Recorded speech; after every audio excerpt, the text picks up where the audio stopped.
Hello, I am back. This is going to be another TV musing, and this is going to be episode 4, and it's going to be Star Trek Part 2. And I'm covering the current, recent, and in development Star Trek series put out by CBS All Area Access or whatever, All Access, soon to be Paramount Plus.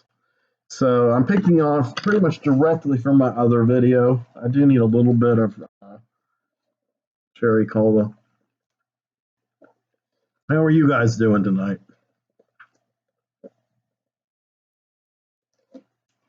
Any good? Let me know in the comments below. Just kidding. Okay. It's good to be back on video. Had some stuff happen to me the last couple of days and some frustration, a little sadness in my personal life and frustration with the world. How things are going there. So I kind of decided I wasn't going to do any videos for a few days, but I got a little more energy today and decided, what the fuck, I'm just going to, excuse my language. I'm going to go ahead with this TV musing. So here we are, Star Trek. So when I last left you, I was about halfway through episode 1 of Star Trek Discovery. I'm not going to spend a lot of time summarizing the last video or how far we've gotten. I'm just going to plunge ahead and I recommend you watch part 1 first and then watch this. Because I'm trying to make this one an hour if I can help it, but you never know. So I got lots to say about Star Trek. So when we left off, Michael Burnham, played by Sonequa. Sonequa? Did I say her name right? Sonequa Martin Green? Yes. Michael Burnham. Her character, the former first officer of the ship called the Shudzu, I think it was called. I'm going to have to look it up and make sure I'm pronouncing it right. I can kind of see the spelling, but I'm usually pretty good at pronouncing Chinese place names, but I don't know. I might be misremembering something. So it has been like 3.5 years since I saw this episode. But from memory, there we go. A new Federation ship, it's a science vessel called the USS Discovery, United Starship. Discovery is launched while Michael is in her prison situation. And, the captain is this cat named Gabriel Lorca, played by Jason Isaacs. Right, not Oscar Isaacs, the guys in Annihilation and Star Wars and Ex Machina and many, many, many, many movies. Good actor. This guy I wasn't familiar with. I was getting them confused at first. And then I was like, oh, Jason Isaacs, he's a bit older and I don't really know him. So he seems pretty cool. He's looks like just kind of a middle-aged white man, possibly from his name, possibly with some Hispanic ancestry. On his crew, we have a motley bunch. There's a cat named Saru, who belongs to this race called the Kelpians. I'm drawing, by the way. And the Kelpians are a race that they are humanoid, but they're not human at all. And they are, by the way, Saru's played by the great Doug Jones. He's kind of like the modern Lon Chaney of makeup roles. He's been in a bunch of Guillermo del Toro films. He played like the fish man character in Shape of Water. He was a few characters in Pan's Labyrinth. He did the body capture for the Silver Surfer in Fantastic Four: Rise of the Silver Surfer. He's done way, way, way more makeup roles than I can remember off the top of my head. But those immediately came to mind. I'll probably kick myself and be like, why did I forget this role, that role, that role? In other words, he's a guy you've seen a lot, but you may not know it's him. Though he has he was on the cusp of a great deal of fame by the time he did The Shape of Water for doing these kind of roles. And then came Discovery. Well, around the same time came Discovery. So, he played Abe Sapien. Didn't do the voice, but he played Abe Sapien in Hellboy, the original Hellboy movie. I want to say he was in the second Hellboy movie, and Doug Jones did the voice instead of Hyde White, who had done the voice in the first one, the guy from Frasier. I might be misremembering that. Please correct me in the comments. I know nobody will, but you feel free to. So yeah, those are some things that he was known for. Pretty iconic kind of parts. So Saru was going to be the first time, though, that he was going to be playing one character for an extended period of time and using his own voice, own acting all the way through it. And he is incredible. He's more than capable. You've been holding out on us, Doug, or they've been holding out on you with the casting. I'm friends with Doug on Facebook. I interacted with him a tiny bit. Very approachable, accessible, humble, beautiful man. I love him. And his turn as Saru on Discovery is just beautiful. The Kelpians were a race that were prey. In other words, they were living on a planet where there was a more dominant species that literally would hunt them and kill them, and I think devour them for sustenance. And so they evolved based around how to survive and that constant hypervigilance. They have these things called the nerve ganglia or whatever on the base of their skull and their neck, and that kind of like sensed danger. Anyway, he was the first Kelpian to go into a wider society, intergalactic society, and I believe the first, ever to join Starfleet. And so he, I think he is, I think he begins as the first officer. Again, it's been a while, so there could be another first officer, and then Saru gets promoted later.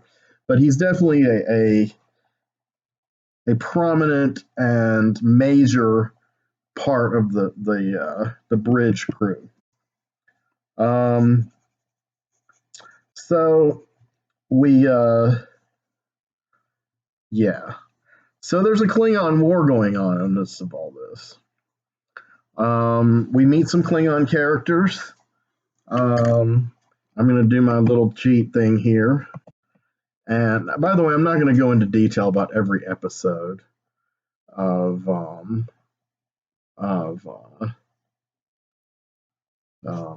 the series like I am doing this. This is the pilot episode. I wanted to just establish everything. Then I'm going to kind of, jump through ahead in spurts, the highlights of the seasons and just the gist of what's going on. Yeah.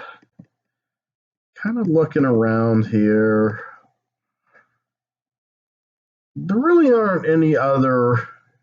There are bridge crew members who appear, like the navigators and such, that eventually become more important characters throughout the 3 seasons, to where they're kind of major characters by the end of season 3.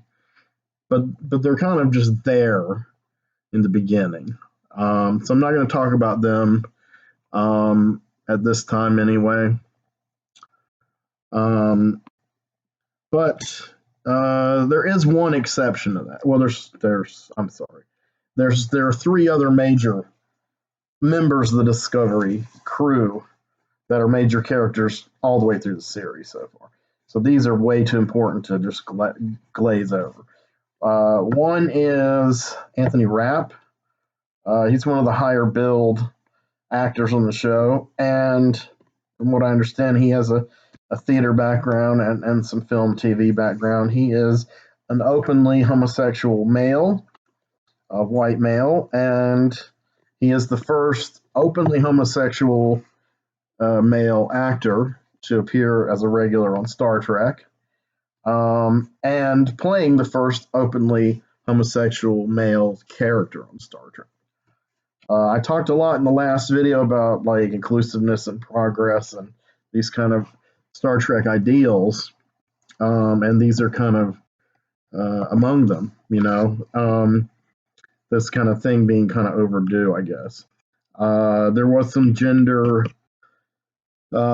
issues raised in a few different episodes. I think one of the Next Gen, but definitely in Deep Space Nine with the Trill characters. Curzon Dax, who had originally been a male Trill host and eventually became a female, implanted in a female. I'm sorry, hold on.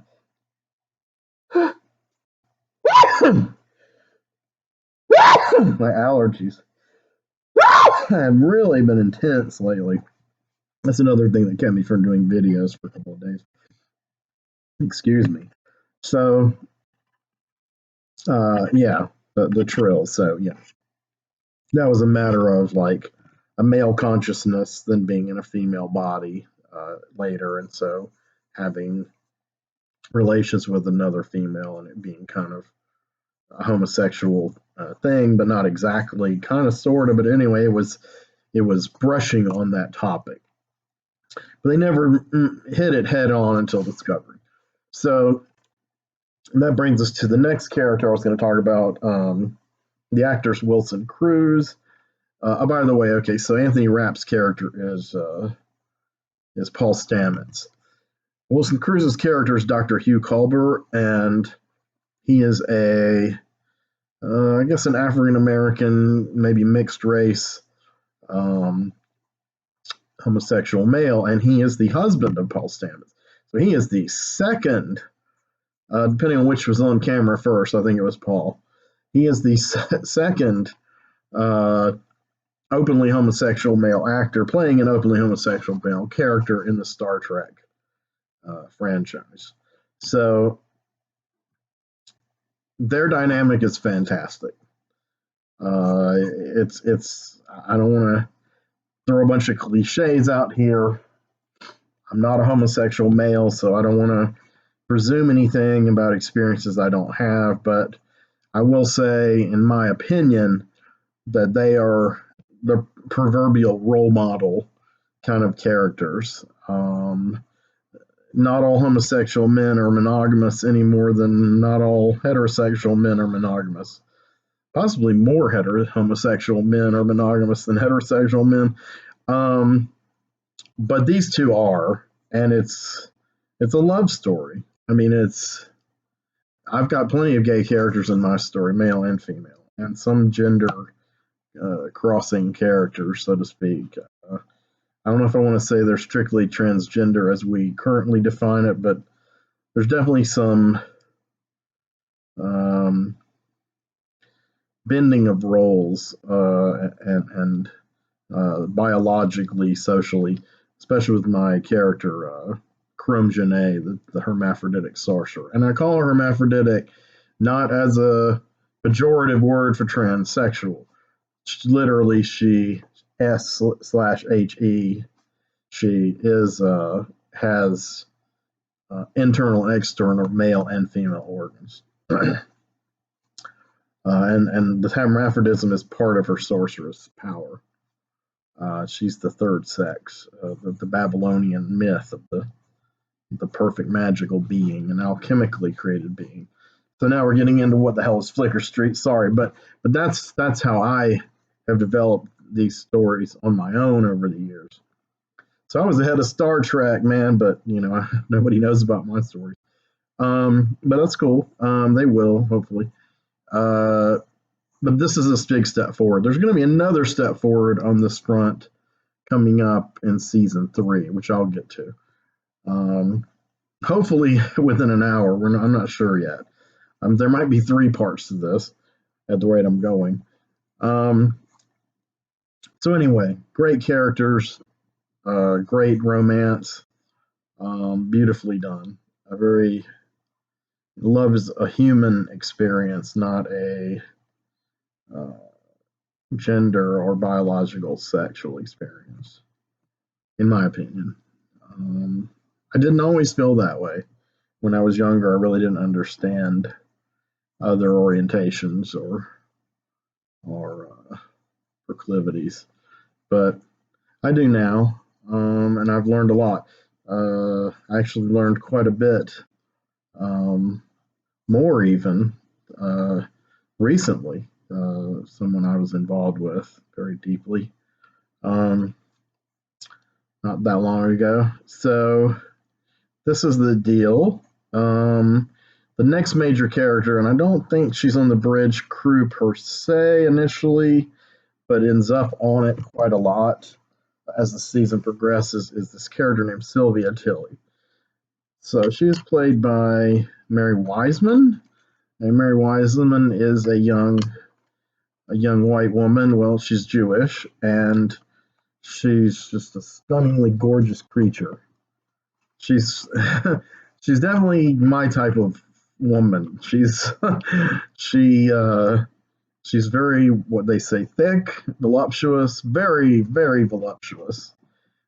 She's like a normal woman. She's not a model type. She's, I mean, alternative model type, definitely, as they call it nowadays. But she's just very fleshy. She's very curvy. She's very has a very sweet face, very very pretty features, but not like sculpted. You know, her face is very round. She looks like somebody you know, somebody you'd really date. So she looks a lot like a couple people I have dated, actually. My ex fiance favors her a good bit in some ways. That's an instant turn on for me. And she's got a lot of hair, very, very, very, very long, thick piles of curly red hair. Red hair, curly. She's just kind of got it all. I mean, at first, I didn't know how much her hair was because she had it pulled back a lot as the character, which makes sense. She's on a science vessel, but still a semi-military ish operation. And I noticed that she was thick, but I kind of saw her as being that they were definitely trying to have someone who was kind of like almost like a Mary Sue, pardon the pun, kind of character, kind of a geekish, nervous, anxious person, science geek character who was a little socially awkward and who was perceived as kind of being chubby and awkward and what have you, and unconventional looking, maybe compared to some of the more heroic looking characters. Although this show doesn't have a ton of them, but I mean, definitely the two gay male characters are handsome men, and Saniqua is a very attractive young black woman, and of course Michelle Yeoh is a gorgeous Asian woman. But you know what, Mary Wiseman is. I find her hotter than all of them. That's just me. That's just my fetishes, right? My tastes. But at first I was kind of like, wow, but not wow, wow. But now I'm like, every time she's on camera, I'm excited, like really excited. Um, but yeah, she did play as this kind of more humble character, and she's had a complete arc over 3 seasons as her confidence has grown, and she's a very compassionate character with a big heart. She's very intelligent. She's very self-effacing. But her confidence has grown. She's even gotten a little shown kind of her angry side and her grim stoic side because of everything they went through the first 2 seasons. By the time we get to the third season, there's a lot more at stake survival wise for the characters, even than during the Klingon War. And so she's had a full development, and it suits her, and it's made her even more attractive to me as a character, as an actress, as a person. So I'm a huge Mary Wiseman fan. But originally, she just seemed like the one of the few people who is friendly to Michael because you guessed it, I can't remember the circumstances, but Michael ends up being placed aboard Discovery. Albeit, I don't think she wears like an ankle bracelet, but it's kind of like house arrest. Like they need her, I think, scientific expertise, and also um, it's kind of like her trying to atone for like, hey, you started this fucking Klingon war, and Discovery, a core science vessel, is being drawn into this conflict. So we're going to give you the chance. Now, there is another layer to this that we found out by the end of the season as to why she was selected. And a part of it has, well, a lot of it has to do with the captain, Gabriel Lorca. Now, Gabriel and Michael, as far as we know, don't know each other. But not all is always as it seems. So that's kind of what sets the tenor for the season, is this configuration of characters and the backdrop of the Klingon War happening in the 2250s and the science vessel, the Discovery. The Discovery comes to fore as being tactically advantageous to Starfleet within the Klingon War. And this is because they discovered this tardigrade kind of creature that has this, within its DNA, it has this thing called mycelium, I think, and mycelia, and it's basically this organic kind of thing that can shift matter, and they incorporate it. Paul Stamets, the character I mentioned earlier, he's like the engineer. He's the Scotty analog, so to speak. Paul has figured out a way in his brilliance to synthesize this creature, to use this creature's abilities to teleport or to adapt, whatever, and modified it to create this thing, this new kind of warp drive.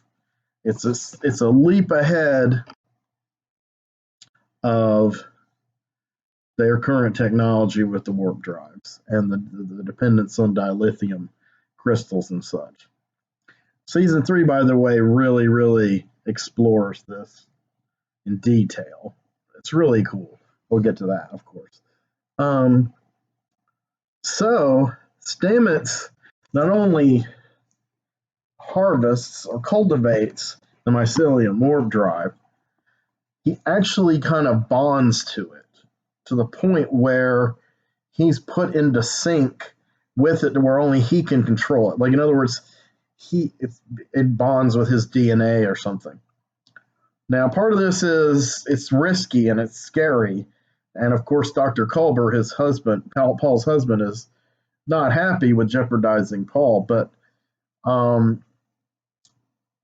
Captain Lorca and his superior, Admiral, I forgot her name, the character and the actor, who occasionally is a lover of Captain Lorca. Lorca's one of these guys, like, the ends justify the means. I want to win this war, and this is what's going to do it. This is a major technological advantage over the Klingons. So we're going to use that. And even if it jeopardizes Paul, it jeopardizes Paul, man. And of course, Lorca's decisions are not popular. He's not hated. He gets along with the crew. They question him a little, especially Michael. And of course, she's often put into her place because she's lucky to be on the starship and not rotting away in this prison vessel floating in space. So there's a lot of tension there on a lot of different levels. I think the characterization is brilliant. There's two more parts to this that feed throughout the season that are essential to talk about to kind of define the dynamics here. One is the Klingon characters. So you have Laurel and Voq. So Voq is the kind of seizes control of the Klingons. I think he belongs to this cult sort of subset cult or whatever that, of course, venerates Kahless, the great Klingon warrior hero, who really lived, but is kind of by this time kind of legendary in their lore. And of course, we know in the series taking place in the 24th century, mainly Next Gen, especially Deep Space Nine, we learn all about Kahless and his sword and all these different legends and traditions built around it. So in the 23rd century, it isn't quite as drawn out and involved and filled in, but it's still a very powerful part of their culture and background. So Vogue is kind of he's kind of a fanatic of his thing, and he wants to destroy the fucking Federation and blow them out of space. But he's not a one-dimensional villain like, say, Kang was or Kor when they were introduced among Klingon villains. He is a villain in the sense that, yeah, he wants to blow the Federation to bits, but his fanaticism is earnest, and what's more is that L'Rell and him have this kind of connection, which kind of grows. It's kind of like at first she reveres him and worships him for his devotion to these ideals, but also she falls in love with him. And this brings me to one of the things that the fan bros also hate about Discovery is the Klingons. I mean, and I know people who aren't even fan bros who just think the continuity is fucked up. That the Klingon, first of all, the Klingons, beginning with Star Trek: The Motion Picture, look significantly different. Not the way they dress, but their actual physiognomy than they did in the original series, where they were more human looking. But then that became a staple, even to the point where you had actors playing the exact same characters they had played in the old series, who appear in DS9 with the new look. John Colicos, I believe, played Kor, and there's two other ones. They all begin with K, but I remember there's one or two. There's some episodes with more than. Some of them appear in more than one episode, but there's one episode in particular, I don't remember the name of it, in which all three of these K named, possibly Michael and Sarah's Kang, but I don't know, he might already have been dead. And I'm not sure which actors were left alive. There were three.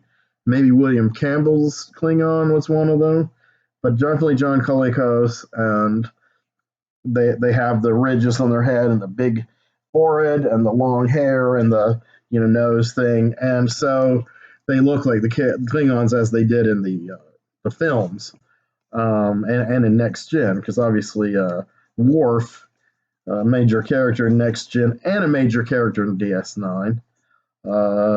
Actually, Michael Dorf has made more appearances as Worf than almost any actor has appeared as almost any character. And at one time, he did have the record. I'm not sure if he still does, but he's way up there. He put in a lot of years as Worf. But anyway, by that time, the Klingons are part of the Federation. They're not enemies anymore. They're allies, which is why Worf's able to join. So this is a similar move, a similar kind of drastic reimagining visually of what Klingons look like. I mean, they're along the lines of the Klingons as we knew them from Star Trek: The Motion Picture onward, all the way up to Enterprise. Well, Enterprise took place in the 22nd century, but it chronologically was a later series than DS9, and Voyager, which also had a half Klingon crew member, had the same look. Basically, still have the ridges and the kind of broad nose thing, etc., but it's taken to another level. It's the point where they're mostly bald. They don't really have the long hair. They might have a little hair in the back. Can't remember, but they're mostly bald. They are different colors. They're not predominantly like brownish skinned. Some are brownish skinned. Some are like, well, Vogue is like an albino. I mean, he's like got milky white skin. L'Rell, I think her skin coloring is kind of brownish, maybe almost to purplish. if I recall correctly. I hope I'm not getting them mixed up. Maybe Laurel is white and Vogue is the purplish. I wonder if I should do some research here. I will do some research. So we're just going to have to go to cast. And then we're going to go to some pictures of these people. Vogue is an albino. Yes. Yes. And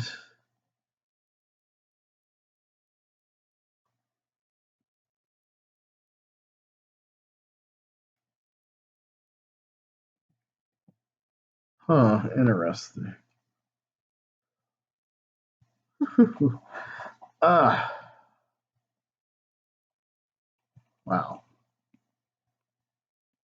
Okay. So yeah, Laurel. I'm trying to find Laurel on here. Where's Laurel? I guess she wasn't considered an important enough character by Wikipedia. But she is an important character. She's a very interesting and cool character. So anyway, Laurel and Vogue have a romance, a thing, so to speak. But Vogue dies relatively early in the season.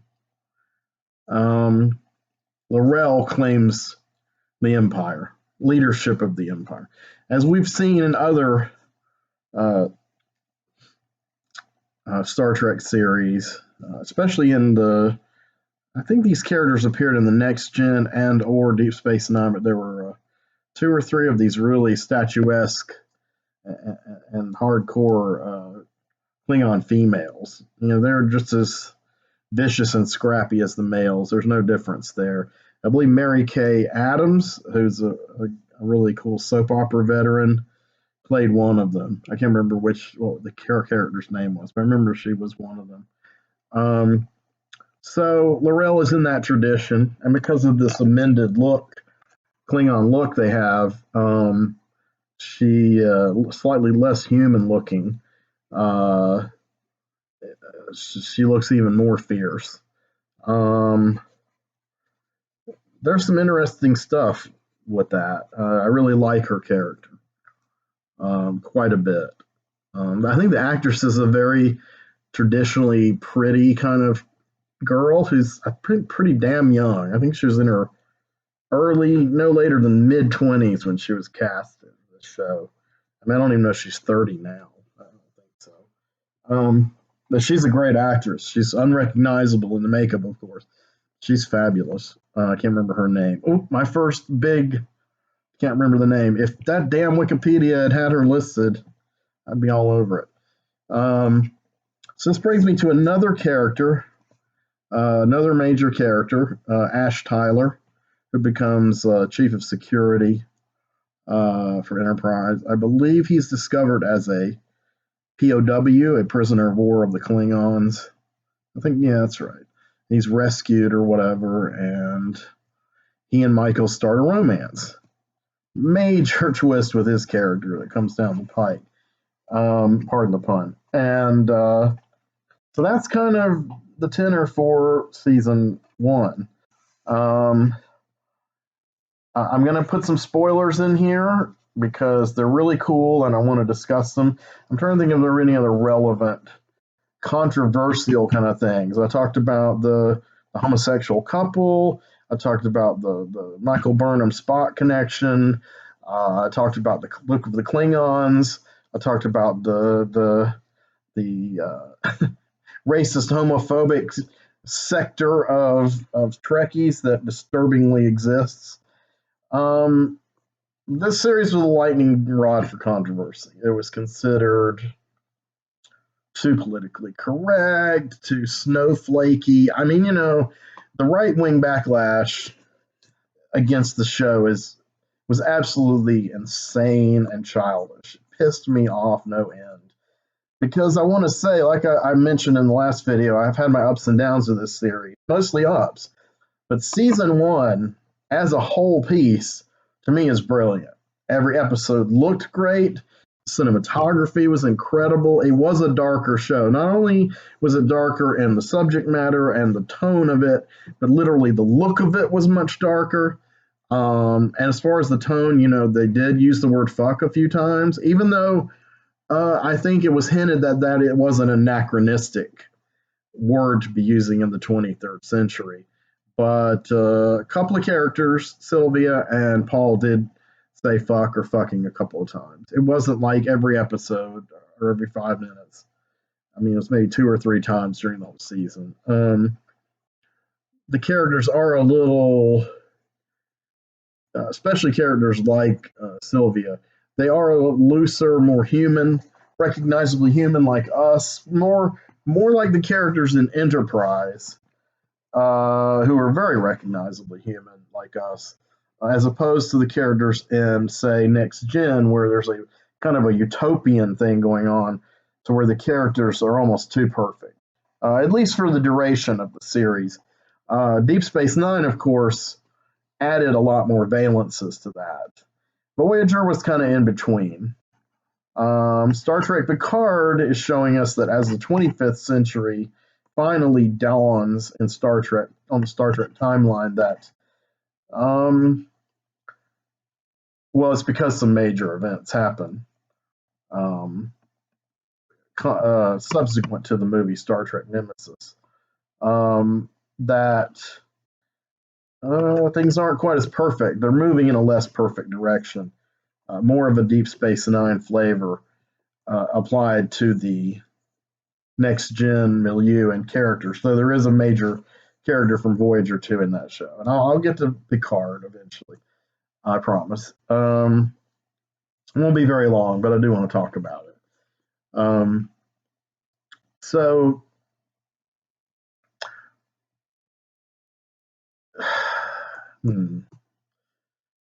yeah. So, the original series, there was that utopianism. The characters were recognizably human, and it wasn't to the almost sterile degree that Next Gen started with, but it was definitely a utopian kind of scenario. So you're saying, well, Discovery only takes place 10 years before the original series. How did things change so much? Why are the Discovery characters, using words like fuck and slang and more? They're more like ruled by their emotions in some cases.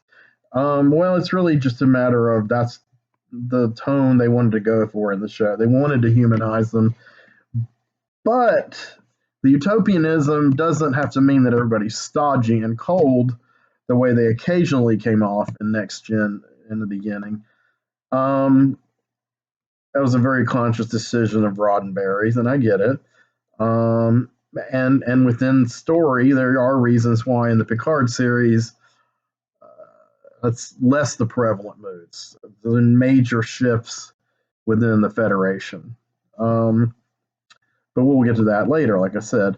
I think in the Discovery case, it's that the utopianism and the progressivism is more overtly shown in the actual, not the disposition and then personalities of individual characters, but in the society, that the way it operates on a fundamental level.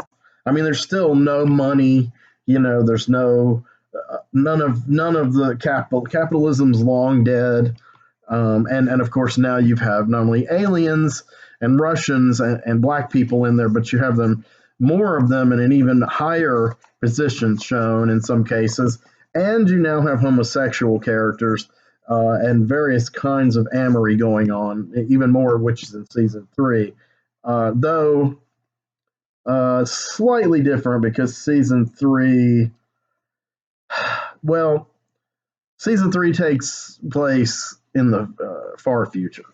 We'll get to how that happens later. So, what I guess they're saying by that time, we're definitely showing how things have advanced even more than beyond just the Stamets-Culber marriage and everything that goes with that, or the gender roles changing, etc. So, the big spoiler I need to throw in here is that Michael and this. Well, okay. There's one other thing I do want to take a look at actually, real quick. A minor thing, but I think it's cool. The character of Harry Mudd. Um, I'm pretty sure becomes the first original series character to be shown on cam. Well, okay, no, I'm wrong. Sarek is the first one. Sarek is the first original series character to be shown on camera in Discovery. So obviously recast. I can't remember that actor's name either. I'd seen him in another something else. He was a cool guy. He was really good fit for Sarek. Later in the season, I want to say Amanda appears later in the season. It might be till season 2 she appears, though. I can't remember what episode she first appears. She does end up appearing. But anyway, the guy who plays Sarek is really good. So Sarek is your first original series character that you see in the flesh on camera in Discovery, having them take place within a few years of each other. And he's quite good, and you get the whole dynamic that Michael sees him as her father. And he influenced her quite a bit. Michael begins loosening up a bit because of her prison experiences and her romance with Ash Tyler. She's still kind of rigid and stiff and Vulcanish in a lot of ways, but she starts to have a little bit of warmth and maybe a little tiny bit of jadedness. She was always very enthusiastic about science, obviously, and the future and progress and everything that the Federation stands for. But I think she did get hurt and beaten down a bit by her months in prison. And because I think the first part of episode 1 takes place whatever year I said before it could be. And the second part, when we get into the ship Discovery, I think a year, 10 months to a year, I think, have gone by. But, they've been at war a year with the Klingons. The second character from the original series that we see on camera, I already gave it away, was Harry Mudd. Harcourt Phineas Mudd, or whatever his name is. In this series, he's played by Rainn Wilson, who, of course, has been in everything from the movie Super to the movie House of a Thousand Corpses to a series regular on The Office, and just constantly working actor. Has done comedy and drama. And I guess his role as Mudd is kind of a combination of the two, just like the old Mudd. And hate it. My geekishness is not operating full capacity. I do not remember the name of the old actor who played Harry Mudd on the original series. I think Mudd appears in 2 or 3 episodes, one of which is the famous Trouble with Tribbles. So actually that same character then appears in the episode within the episode, Trials and Tribulations of Star Trek Deep Space Nine, one of the best ones. And then I think there was a Mudd's Planet, there were some of the old long series of Star Trek novels that came out in the 70s, a lot of which were written by James Blish, and they have this beautiful painted covers. I think maybe Boris Vallejo did some. There's a whole novel about Mudd, or maybe a collection of short stories. I'm not sure, but I remember he's on the cover with some women. Maybe it's called Mudd's. I'm not sure. But yeah, so we see Mudd, and he's gotten in trouble with, I guess it was maybe the Klingons, and he's their prisoner, but then Captain Gabriel Lorca and Ash Tyler also are there. So the 3 of them are in prison together. And of course, Mudd's trying to do his kind of usual con man wheeling dealing to get out of it. Lorca really, really hates Mudd. Lorca, like I said, he can be cold, and he's got some temper issues. And when he is shown in a sex scene with his admiral that's in charge of this operation, she says basically, you've really changed a lot. So there's a lot of little clues here towards the spoilers I'm going to give away. there's two major spoilers. So one spoiler is that, well, Michael's boyfriend Ash kind of loses his noggin for some reason. And I believe he is found out as being not what he appears to be by Dr. Hugh Culber. And he kills Dr. Hugh Culber. So I was like, oh my God, they established this great gay couple and now they've killed one of them. And I knew that was not going to go down well with fans who were all in favor of this. Like, why do they have to kill the gay guy? Why do they have to break up the gay couple? The first gay couple in Star Trek. Fuck this. I didn't think of it that way. I thought story-wise it was incredibly well done. And Anthony Rapp plays Paul Stamets's grief and hatred of Ash for all it's fucking worth. So Ash does get caught. And what's found out is that he has been conspiring against Discovery since he was rescued from the Klingons. And this is why. It's because Voq, the Klingon leader, who was the leader when this war began and who died, didn't exactly die. He was... Depends on what you read. Like, I was just reading on Wikipedia that I could even read this to you. Anybody who's seen this can tell me what they think of this. First of all, something I didn't know is that Shahzad Latif, who played Ash Tyler, also played Voq. I didn't know that till just now. Voq was credited as being portrayed by Javid Iqbal, and that was an invented actor named for Latif's father. This was made to hide the connection between these two characters.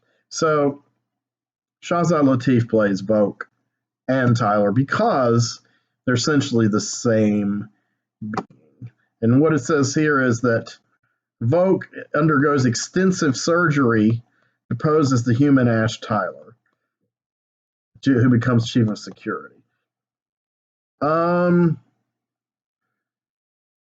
The way I read it and remember it being read, yeah,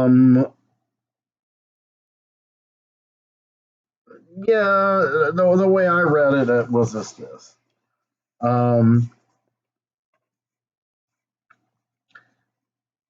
Somehow Voq's consciousness was transplanted into not just his consciousness, but also surgically, part of his nervous system was transplanted into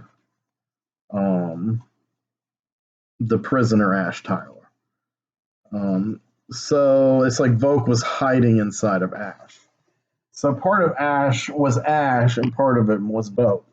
So he wasn't completely responsible for his actions here, like killing Culber and plotting against the Enterprise. I'm sorry, against Discovery. I don't know how I feel about that now. After just reading that, I'd have to go back and rewatch the episode with the reveal. Again, it's been a while. But essentially, the basic idea is that Voq is inside of Tyler, and he's been scheming. But there does seem to be a part of Tyler that's fighting it, and that's more so in season 2. Like, he's not completely responsible, so he's not all Voq. Whereas the way I read, what I just read just now makes it like he is all Voq. He's just pretending to be this Tyler guy. So interesting. That's a huge twist. The other big reveal is that we have a major concept from the original series, and which was used in almost every iteration subsequent, the mirror universe. And we bring this in two ways. First off, Philippa Georgia, played by Michelle Yeoh, has returned. Basically, they make a trip to the mirror universe. I forgot how. And in the mirror universe, yes, the Terran Empire, that all the other evil mirror versions of our characters belong to. In this time frame, the 2250s, Philippa Georgiou is the empress or the emperor or whatever of the Terran Empire. So that was interesting. She's evil as fuck. So that is a big wrinkle in things. Over time, I forgot why. Again, I forgot why. Major thing, but basically, the evil Philippa, the mirror Philippa, ends up leaving the Terran universe, and I think is not able to return. That's, I think, in the final episode of season 1. So she becomes, she joins her new life in the main Star Trek universe. She joins Section 31. That's how you get the seeds of the spinoff. It's going to star her, and that was announced way back then. It's still, I don't even know if it's even begun filming yet. I'm not sure, but it's supposed to be coming out soon, whatever soon is. The other major twist, major spoiler here, involves the mirror universe.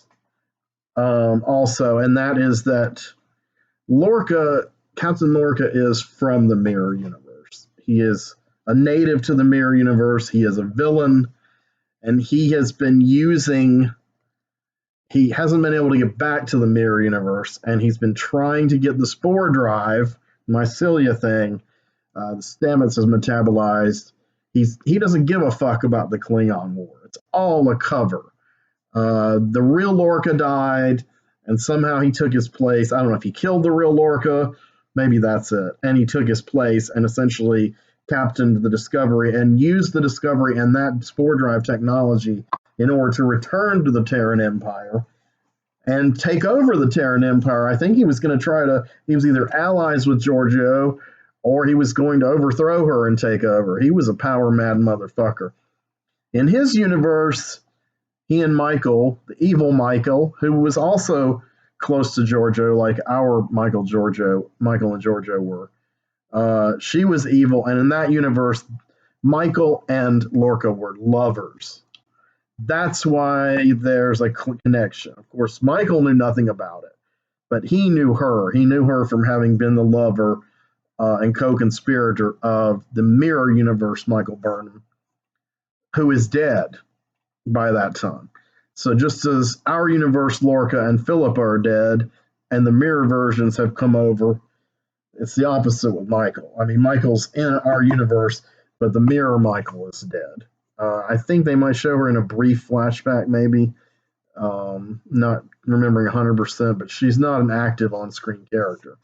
But it is referred to that, yeah, he was kind of cultivating Michael. He wanted to renew the romance with Michael, albeit our Michael, so to speak.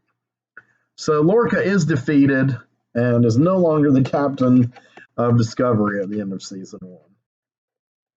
And Philippa's stuck here, and she joins Section 31 because it's kind of an unethical enterprise, pardon the pun, so it fits her. So I'm hitting almost an hour again, and I've just finished season 1. So I'm going to try to hurry it up in the next video, I promise. I'm going to try to get through the rest of this. This is going to be a multi-parter, so stay tuned for episode 5 of TV Musing, and it's going to be Star Trek Part 3. Yeah, sorry I've rambled so much. I hope you've enjoyed something about these 2 videos I've done. I'm going to go ahead and post the first one tonight. This one tomorrow, maybe. We shall see. So anyway, thanks a lot, and we'll be talking more about Star Trek again as soon as I get a chance to do the next video. So live long and prosper, motherfuckers. Take care.